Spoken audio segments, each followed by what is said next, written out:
It's just one night with my CEO, she said. Okay, I replied. She smiled, thinking I was weak. I smiled, knowing I'd already made the first call.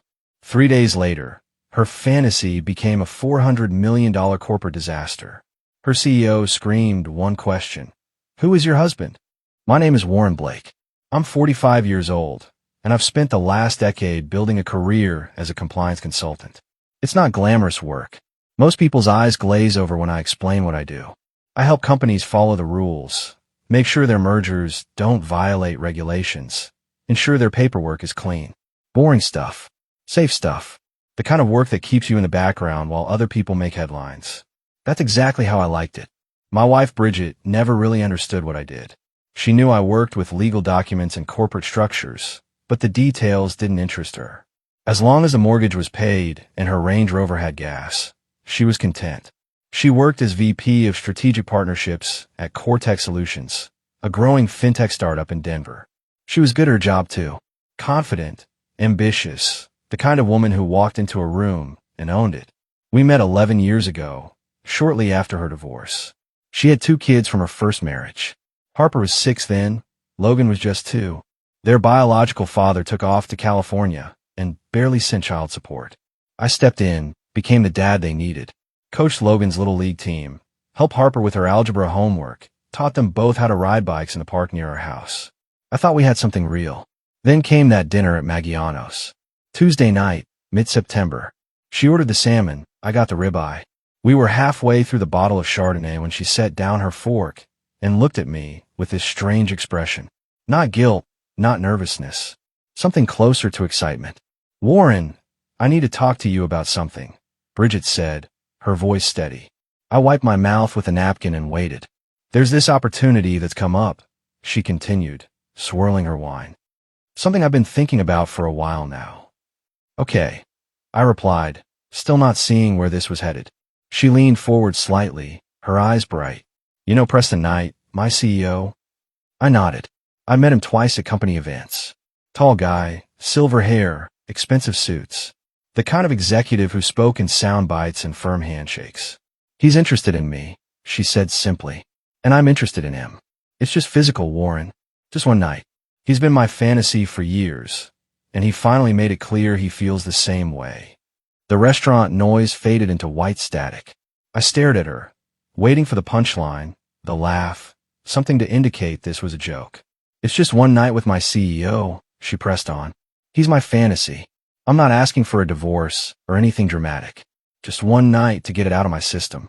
I set my fork down carefully. My hands were steady. My voice was calm when I spoke. Okay, I said. She blinked. Okay. Yes. Okay. That wasn't the reaction she expected. She wanted drama, an argument, maybe even permission to play the victim when I exploded. But I gave her nothing. Just that one word. We finished dinner in near silence. She kept glancing at me, tried to read my face. I ate my steak methodically, drank my water, asked the waiter for the check. On the drive home, she tried again. You're really okay with this? You've made your decision. I replied evenly, my eyes on the road. What else is there to say? She didn't know that I'd already started making calls before we even left the parking lot. The first one went to an old colleague who specialized in corporate investigations. The second went to my offshore account manager. Bridget thought my silence was weakness. She had no idea it was preparation. I woke up at 5:30, same as always. Bridget was still asleep, turned away from me under the covers. I showered, shaved, put on my usual gray suit and blue tie. Everything routine, everything normal. That was the key. Let her think nothing had changed. By 6:15, I was in my home office with the door closed. My contact, Dennis, had already sent 3 emails overnight. He worked fast, which was why I kept him on retainer for situations like this. Not that I'd ever imagined using him for something this personal. The first email contained preliminary corporate filings for Cortex Solutions and their pending merger with Sterling Financial Group. The deal was worth roughly $400 million and had been in the works for 8 months. Bridget had mentioned it casually over the past few months, proud of her role in the negotiations. The second email was more interesting. Dennis had pulled the board composition for both companies, along with their disclosure requirements. There it was, buried in the compliance documents, Any personal relationship between executive leadership during merger negotiations had to be reported to the board within 10 business days. Bridget hadn't reported anything. Neither had Preston Knight. That was their first mistake. The third email contained something I hadn't asked for, but appreciated anyway. Dennis had done a background sweep on Preston Knight. Married for 26 years, 3 grown children, member of 2 country clubs, sitting board member for a local charity. The kind of man who built his reputation on family values and ethical leadership. The kind of man who had everything to lose. I printed the documents, filed them in a locked drawer, and deleted the emails. By 7 o'clock, I was drinking coffee in the kitchen when Harper came downstairs, backpack slung over one shoulder. "Morning, Dad," she said, grabbing a granola bar from the pantry. "Morning, sweetheart. Ready for that chemistry test?" Harper made a face. "As ready as I'll ever be. You're still picking me up after soccer practice, right?" "Wouldn't miss it," I assured her. She smiled, gave me a quick hug, and headed out the door. Logan appeared a few minutes later, still half asleep, his hair sticking up in 3 different directions. "Why do mornings exist?" he grumbled, pouring himself cereal. "One of life's great mysteries," I replied, ruffling his hair. Bridget finally emerged around 7:30, wearing her power suit and heels. She moved through the kitchen with practiced efficiency, pouring coffee into her travel mug. "I've got an early meeting," she announced, not quite looking at me. "Have a good day," I said evenly. She hesitated at the door, turned back. "Warren, about last night. You said what you needed to say." I interrupted gently. "No need to revisit it."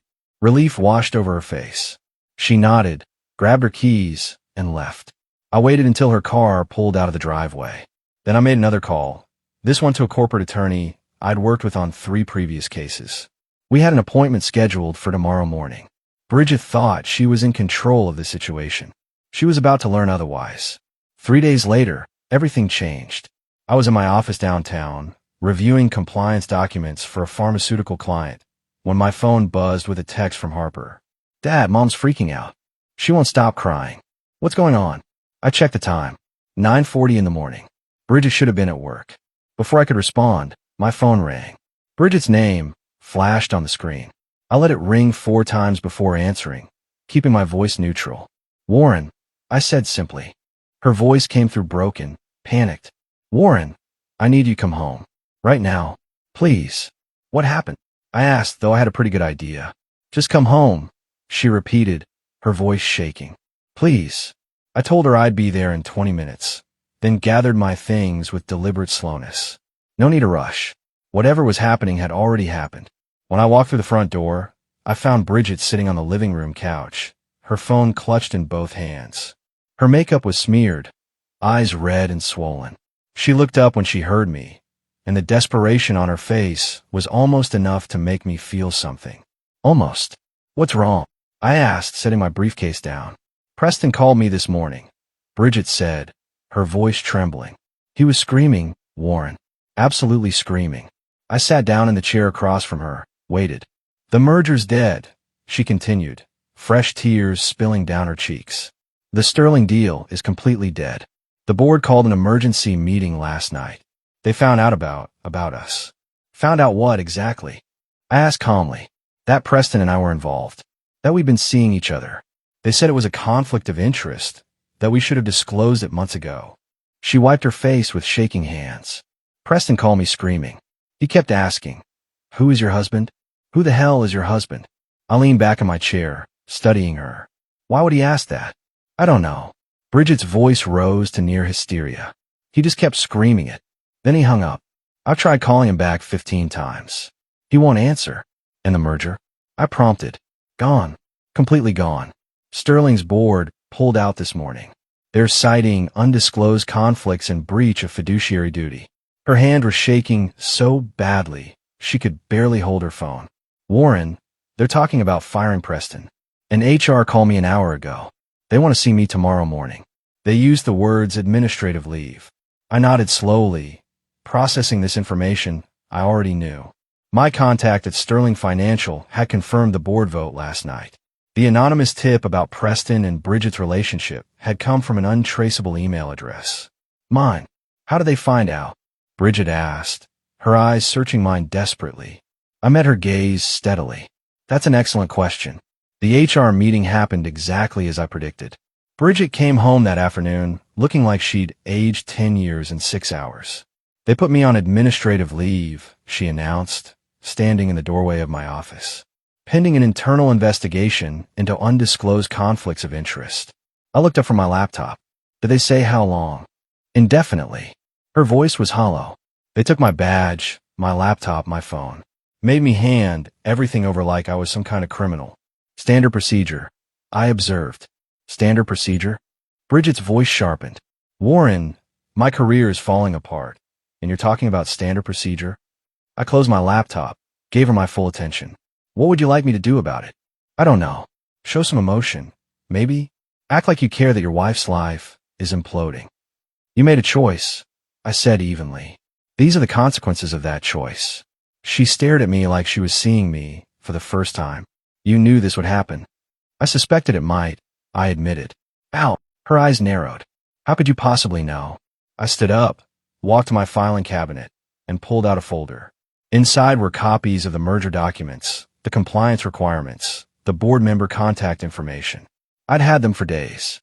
Because I read the documents, I said simply, the ones you should have read before you decided to sleep with your CEO during an active merger negotiation. Bridget's face went white. You reported us. I didn't report anything. I replied truthfully. I simply made sure the right information reached the right people. There's a difference. You destroyed my career on purpose. Her voice was barely a whisper. No, Bridget. You destroyed your career when you violated your company's ethics policies. I just documented it. I returned the folder to the cabinet. You wanted one night with Preston Knight. I gave you permission, but I never said there wouldn't be consequences. She stumbled backward, gripping the doorframe for support. Who are you? I'm the man you've been married to for 11 years. I answered. The one you never bothered to really know. Harper appeared at the top of the stairs then, her face confused and worried. Dad? Mom? What's going on? Why is everyone yelling? I looked at my daughter, then back at Bridget. Why don't you explain it to her? I suggested quietly. Tell Harper why you're not working anymore. Tell her about your fantasy. Bridget's face went from white to crimson. She opened her mouth, closed it, then turned and fled to our bedroom. The door slammed hard enough to rattle the pictures on the wall. Harper looked at me, tears forming in her eyes. Dad, what's happening? I climbed the stairs slowly, put my arm around her shoulders. It's complicated, sweetheart. Your mom and I are going through some things. But you and Logan are going to be fine. I promise you that. Are you getting divorced? I didn't answer right away. The truth was, I'd already contacted a divorce attorney. The paperwork was being prepared, but Harper didn't need to know that yet. Let's take this one day at a time, I said instead. Right now, I need you to be strong. Can you do that? She nodded against my shoulder, and I held her there for a long moment, feeling the weight of what I'd set in motion. This was just the beginning. Dennis called me 2 days after Bridget's suspension. I was at my desk when his name flashed on my screen. Got something you need to see, he said without preamble. Can you meet me at Bradley's in an hour? Bradley's was a quiet bar downtown, the kind of place where businessmen had conversations they didn't want overheard. I arrived to find Dennis already in a corner booth, a thick manila envelope on the table in front of him. You asked me to dig deeper on Preston Knight, Dennis began, sliding the envelope toward me. I found more than expected. I opened it carefully. Inside were photographs, bank statements, hotel receipts. Lots of receipts. Bridget wasn't the first, Dennis explained, keeping his voice low. Knight's had at least 3 other affairs with employees over the past 6 years. All kept quiet, all swept under the rug. I studied the documents, my jaw tightening. Does Sterling Financial know about this? They do now, Dennis replied with a slight smile. Anonymous tip, of course. Sent this morning. I looked up at him. You didn't need to do that. Call it professional courtesy, he shrugged. Guy like Knight doesn't deserve to land on his feet after this. The photographs showed Preston with different women at various hotels. The bank statements revealed payments to one of them, likely hush money. The pattern was clear, methodical, predatory. There's more, Dennis continued.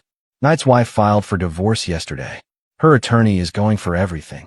House, retirement accounts, the vacation property in Aspen. She's not playing around. Good for her, I muttered. Your wife tried calling Knight 67 times in the past 3 days, Dennis added. He's blocked her number. His attorney sent her a cease and desist this morning. I nodded slowly, absorbing this information. Bridget had become a liability to Preston, someone who could expose him further. Of course, he'd cut her off completely. What about Bridget's job? I asked. Dennis's expression darkened. Cortex Board is meeting next week to discuss her termination. It's essentially a formality at this point. They're building a case for dismissal without severance. Because of the undisclosed relationship. Exactly. She violated company policy during active merger negotiations. That's grounds for immediate termination under her employment contract. I closed the envelope, slid it into my briefcase. Send me your invoice. Already did, Dennis said. Warren, I've known you for 15 years. I've never seen you like this. Like what? Cold. Calculating. Normally you're the mediator, the guy who finds middle ground. He studied my face. This is different. She asked me to accept her infidelity. I said quietly. She wanted me to smile and pretend it didn't matter. Instead, I chose consequences. Dennis nodded slowly. Fair enough. What's next? Divorce attorney, I replied. I have a meeting scheduled for tomorrow. I want full custody of Harper and Logan. Think you'll get it. Bridget destroyed her career through ethical violations and an extramarital affair. I'm the stable parent, the one who's been raising her kids for 11 years. I met his eyes. Yes, I'll get it. We shook hands and I left, driving home with the envelope burning a hole in my briefcase. When I arrived, Harper was sitting on the front porch steps, her arms wrapped around her knees. Dad, can we talk? She asked quietly. I sat down beside her. Of course, sweetheart. Mom won't come out of her room, Harper said, her voice small. She's been crying for 2 days straight. Logan keeps asking me what's wrong, and I don't know what to tell him. I put my arm around her shoulders. Tell him the truth. His mom made some mistakes, and now she's dealing with the consequences. Harper looked at me, her eyes too old for 17. Did she cheat on you? The direct question caught me off guard, but I'd promised myself no more lies. Yes, I said simply. Harper nodded, fresh tears sliding down her cheeks. I heard you arguing. I heard her say something about Preston Knight. She wiped her face angrily. How could she do that to you? After everything you've done for us. People make choices, I said carefully. Sometimes those choices hurt the people who love them. I'm so angry at her, Harper whispered. I know, I replied. So am I. The divorce papers arrived at the house on a Thursday afternoon. I'd had them delivered directly. No courtesy warning. Bridget opened the door to find a process server holding a clipboard. I watched from my office window as she signed for the envelope, her hands shaking. She stood on the porch for a long moment, just staring at it, before finally coming back inside. She found me in my office, the envelope clutched in her white-knuckled grip. Divorce papers? Her voice was hoarse from days of crying. You're actually doing this? Yes, I said without looking up from my computer. Just like that. No conversation, no attempt to work through this. I finally met her eyes. You worked through it with Preston Knight. I'm just finishing what you started. Warren, please. Bridget's voice broke. I made a mistake. A terrible mistake. But we can fix this. We can go to counseling. We can... Read page 7. I interrupted. She opened the envelope with trembling fingers, flipped through the pages. Her face went pale as she read the custody arrangement. Full custody, she whispered. You're asking for full custody of Harper and Logan. Yes. You can't do that. They're my children. They're your children from your first marriage. I corrected. I've been their father for 11 years. I'm the one who raised them while you focused on your career. I'm the stable parent. The court will see that. This is cruel, Bridget said, her voice rising. You're punishing me by taking my kids. I'm protecting them, I replied firmly. You destroyed our family stability. You lost your job through ethical violations. You had an affair with your married boss. Do you really think a judge will see you as the better option? She stumbled backward, catching herself on the doorframe. I never thought you could be this cold. You never really thought about me at all, I observed. That was always the problem. Harper appeared at the top of the stairs then, her backpack slung over one shoulder. She'd obviously heard everything. Dad's right, Mom, Harper said quietly. Bridget spun around, hope flashing across her face. Harper, honey, you don't understand. I understand perfectly, Harper cut her off. Her voice was calm but firm, so much like mine it was almost eerie. You cheated on Dad. You ruined your career. Now you're losing everything. She paused. And honestly, you deserve it. The words hung in the air like a physical blow. Bridget's face collapsed, tears streaming down her cheeks. Harper, please, Bridget begged. Don't take a side. I'm your mother. You stopped acting like my mother when you decided your fantasy was more important than our family, Harper replied. She walked down the stairs past Bridget without another glance. Dad, I'm ready to go. Soccer practice starts in 20 minutes. I stood up, grabbed my keys. Let's go. As we left, I could hear Bridget sobbing in the hallway. Logan came out of his room, confused and frightened. Mom, what's wrong? He asked. I hesitated at the door, looked back. Logan was only 13, too young to fully understand what was happening. But he needed to know eventually. Come on, Logan, I called to him. You're coming with us. He looked between me and his crying mother, then made his choice. He grabbed his jacket and followed Harper and me out the door. In the rearview mirror, I saw Bridget standing in the doorway, watching us drive away. Alone, exactly as she deserved to be. Bridget's first mistake after the divorce papers was trying to rally support. She called her parents, her sister, her few remaining friends. One by one, they turned away. Her father called me 2 days later. Warren, it's Gerald, he said, his voice tight. I need to speak with you. I met him at a diner near his house. He looked older than I remembered, lines deeper around his eyes. I lost $38,000 in that Cortec merger, Gerald said without preamble. Retirement stock. Gone. I nodded slowly. I'm sorry to hear that. Are you? He studied my face. Because Bridget says you're the one who destroyed the deal. I reported ethics violations to the appropriate parties. I replied calmly. What happened after that was out of my control. Gerald leaned back, exhaled slowly. She told me what she asked you. About Preston Knight. Did she tell you I said yes? His eyebrows rose. You agreed to it. I gave her permission. I clarified. I didn't say there wouldn't be consequences. A long silence stretched between us. Finally, Gerald shook his head. I can't support her in this, Warren. What she did was wrong. Stupid. He rubbed his face. My wife wants me to take her side because she's our daughter. But I can't do it. I understand, I said. Those kids, Gerald continued. Harper and Logan. You've been more of a father to them than their biological dad ever was. They should stay with you. Thank you. I replied quietly. But Warren, his voice hardened slightly. You could have just divorced her. You didn't have to burn her whole life down. I met his eyes directly. Yes, I did. She needed to understand that actions have consequences. Real ones. Gerald stood up, left money on the table for his coffee. Maybe you're right. Maybe she did. He paused at the door. But the man I used to know wouldn't have been this cold. The man you used to know didn't have his wife ask permission to cheat on him, I replied. He left without another word. 3 days later, Bridget showed up at Harper's soccer game. I saw her standing by the fence, trying to catch Harper's attention. Harper deliberately ignored her, focused on the field. After the game, Bridget approached us in the parking lot. Harper, sweetheart, can we talk? Bridget pleaded. Harper loaded her gear bag into my truck without responding. Harper, please. I'm still your mother. You stopped being my mother when you put yourself first, Harper said coldly. She climbed into the truck. Dad, can we go? I nodded, started the engine. Bridget stood there in the parking lot, alone, watching us drive away. She'd become a ghost in her own family. Present but invisible. Speaking but unheard. Exactly as I planned. The final court hearing was set for a Wednesday morning in November. I arrived early with my attorney, Rebecca Sterling. She was sharp, thorough, and had a reputation for winning custody cases. Bridget showed up with a court-appointed attorney. She couldn't afford private representation anymore.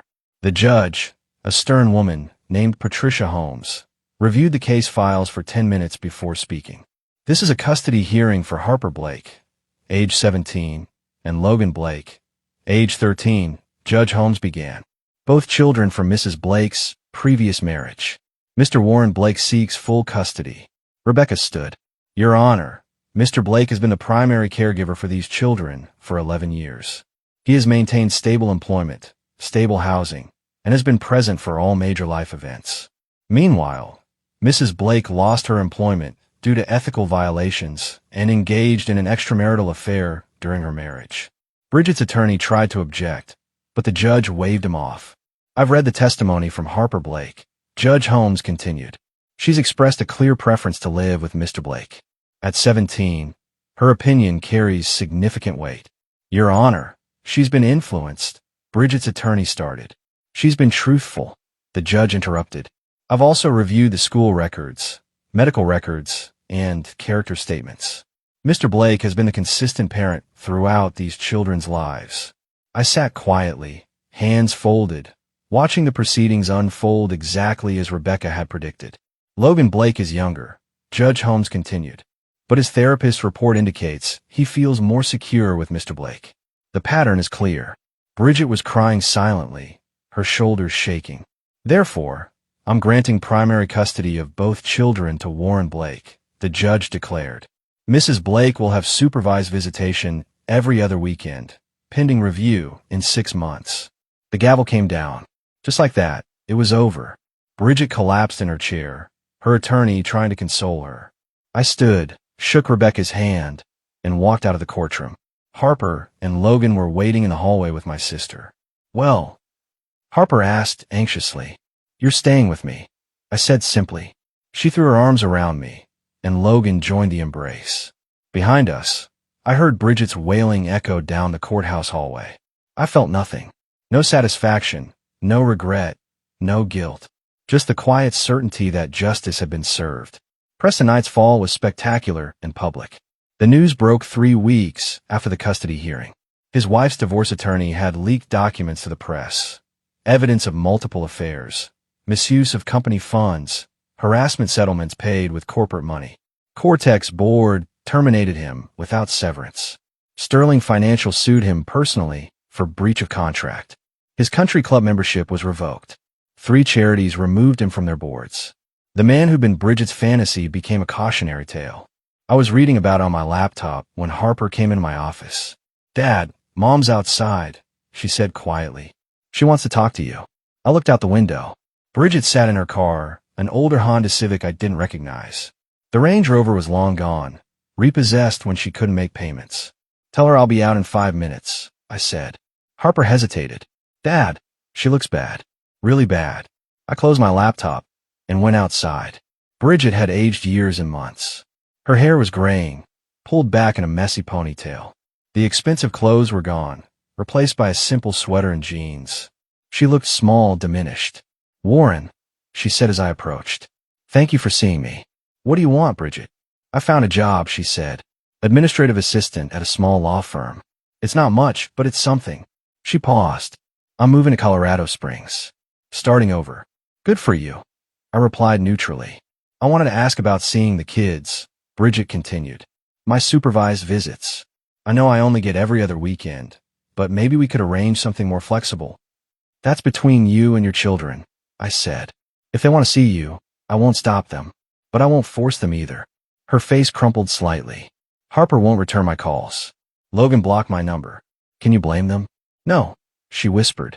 I can't. She looked at me then, really looked at me. I'm sorry, Warren. For everything. For what I asked, for what I did. I threw away something real for something that was never real at all. Yes, you did, I agreed. Do you think they'll ever forgive me? Maybe, I said honestly. But that's not my decision to make. You destroyed their trust. You'll have to rebuild it yourself. If you even can. Bridget nodded, wiping her eyes. I deserve that. Yes, you do. She started to get back in her car, then stopped. For what it's worth, you were a better father to them than I was a mother. They're lucky to have you. I didn't respond. She drove away slowly, and I watched until her car disappeared around the corner. Harper joined me on the porch. Is she really leaving? Looks like it, I confirmed. Good, Harper said firmly. Then, more quietly, do you think I should call her? Eventually, I put my arm around her shoulders. That's your choice, sweetheart. Nobody else's. She nodded, leaning against me. Thanks, Dad. For what? For protecting us, Harper said simply. 10 months later, life had settled into a comfortable rhythm. Harper graduated high school with honors. I sat in the audience, watching her accept her diploma, feeling pride swell in my chest. Bridget wasn't there. Harper had invited her, but she declined, said it would be too awkward. Logan made the varsity baseball team as a freshman. I coached his games from the stands, yelling encouragement when he struck out a batter, groaning when he missed a catch. We'd become a tight unit, the three of us. Movie nights on Fridays, breakfast together on Sundays, homework at the kitchen table. Simple routines that meant everything. I'd also started seeing someone. Her name was Claire, a teacher at Logan School. We'd met at a parent-teacher conference. She was kind, patient, genuinely interested in my work. The opposite of Bridget in every way. Harper approved. She's good for you, Dad. You smile more. I smile plenty, I protested. No, you don't, Logan chimed in. You're like a robot most of the time. But with Claire, you're actually human. I laughed, ruffled his hair. Thanks for that. One evening, as I was putting away dishes, my phone buzzed. A text from an unknown number. I saw Harper's graduation photos on Facebook. She looks beautiful. I'm proud of her. Tell her that for me. I recognized Bridget's new number. I'd blocked her old one at Harper's request. I showed the message to Harper. She read it. Her expression unreadable. What do you want to do? I asked. Harper took a deep breath. Tell her thank you. And tell her maybe we can talk. Eventually. But not yet. I sent the message. 3 dots appeared, then vanished. Then, thank you. I understand. I'll wait. Harper handed my phone back. I'm not ready to forgive her. You don't have to be, I assured her. But maybe someday, she added quietly. Maybe, I agreed. That night, after the kids were in bed, I sat on the back porch with a beer, looking up at the stars. 11 months ago, my wife had asked me for permission to destroy our marriage. I'd said yes. And then I'd made sure she understood what yes really meant. Some people would call what I did cruel. Cold. Calculated revenge. I called it justice. Bridget had wanted one night with her fantasy. She got it. And she lost everything else in the process. Meanwhile, I had my kids, my career, my integrity, and a future with someone who actually valued me. I'd won. Completely. Totally. Absolutely. And I'd sleep just fine tonight.